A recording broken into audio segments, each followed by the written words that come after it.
मुअज़्ज़ज़ अहबाब-ए गिरामी, मरने के बाद पहली मंजिल कब्र है। कब्र से लेकर जन्नत तक का बरज़ख का फासला, क़यामत से पहले पहले का फासला, और फिर क़यामत के दिन का 50,000 का फासला।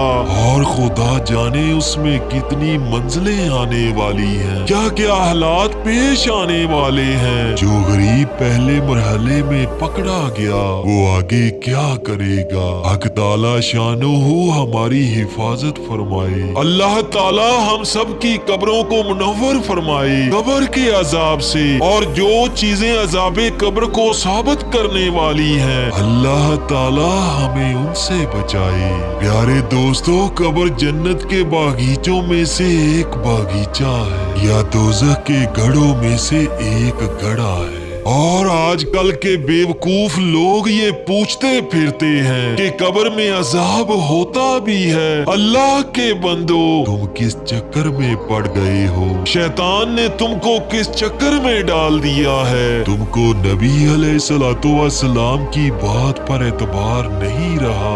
वो कहते हैं कि अजाबे कब्र हमें सुनाई क्यों नहीं देता।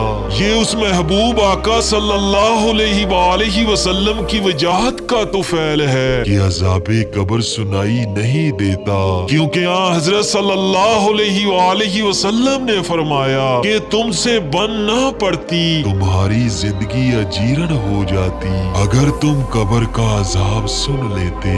आप सल्लल्लाहु अलैहि वसल्लम के अल्फाज मुबारक ये हैं, अगर मुझे ये अंदेशा ना होता कि तुम अपने मुर्दों को कब्र में दफन करना छोड़ दोगे तो मैं अल्लाह ताला से दुआ करता कि तुम्हें सुना दे जो मैं सुनता हूँ।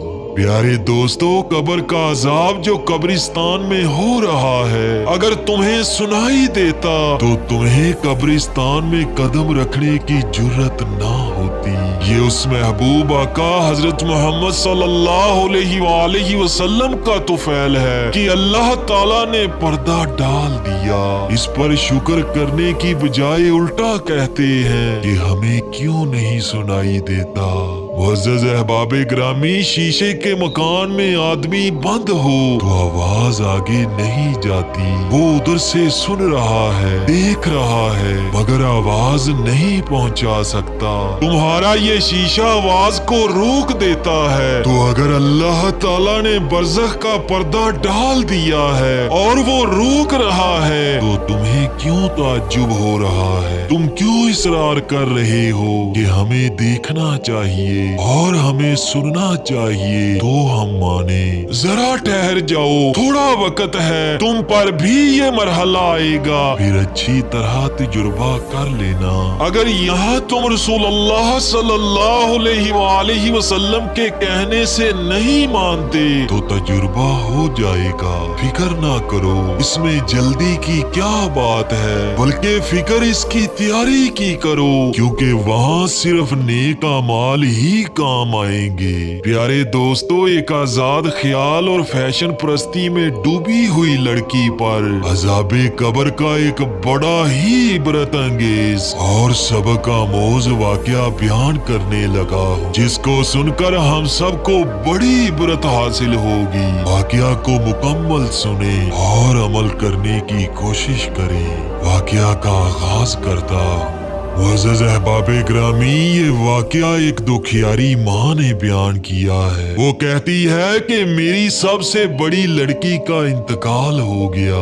उसकी तजहीज़ो तकफीन करने के बाद उसकी नमाज़े जनाजा अदा की गई। जब उसकी कब्र तैयार हो गई और उसको दफनाया जाने लगा तो तमाम लोग ये देखकर हैरान और परेशान हो गए। उन पर खौफो हरास छा गया। उन्होंने देखा कि यकायक कब्र में 50-60 सांप जमा हो गए और वो बुरी तरह फुंकारे मारने लगे। तमाम लोगों ने डर और खौफ की वजह से कब्र को बंद कर दिया। दूसरी कब्र तैयार की गई। जब उसको दफनाने लगे तो क्या देखते हैं कि वही सांप दोबारा कब्र में अचानक जमा हो गए और एक दूसरे पर कुंडली मारकर बैठ गए। लोगों में खौफो हरास پھیل گیا۔ لوگوں نے ڈر اور خوف کی وجہ سے دوسری قبر بھی بند کر دی۔ جب تیسری قبر کھودی گئی اور تیسری قبر کے ساتھ بھی یہی معاملہ پیش آیا تو سب لوگوں پر دہشت سوار ہو گئی۔ وقت بھی کافی گزر چکا تھا۔ وہ دکھیاری ماں کہتی ہے کہ ناچار ہو کر باہم مشورہ کرنے کے بعد میری پیاری بیٹی کو سانپوں بھری قبر میں دفن کر دیا گیا۔ لوگوں نے دور ہی سے اس کو قبر میں پھینک دیا اور دور ہی سے اس کی قبر میں مٹی ڈال دی اور اس کی قبر کو برابر کر کے گھر واپس لوٹ آئے۔ وہ دکھیاری ماں کہتی ہے کہ اس سارے منظر کو لڑکی کے باپ نے بھی دیکھا۔ اس پر ایسی دہشت سوار ہوئی کہ وہ نیند پاگل سا ہو گیا اور اپنی گردن کو بار بار جھٹکتا تھا۔ جب سب لوگوں نے پوچھا کہ اس لڑکی پر عذاب قبر کیوں کر ہوا، کیوں کر اس کی قبر میں اتنے خوفناک سانپ جمع ہو گئے، اس کی کیا وجہ ہے؟ خوف اور دہشت میں ڈوبے باپ سے تو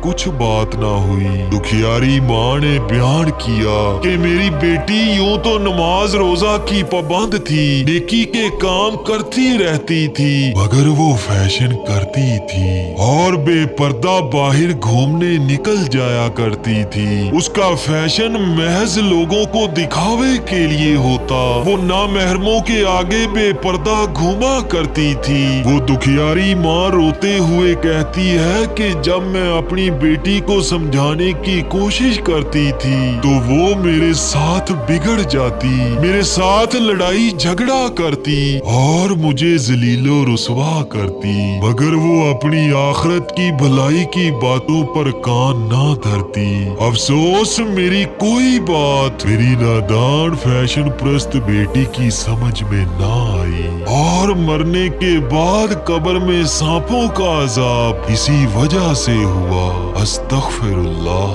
اللہ تعالی ہم سب کو سمجھنے کی اور سمجھ کر عمل کرنے کی توفیق عطا فرمائے۔ آمین ثم آمین۔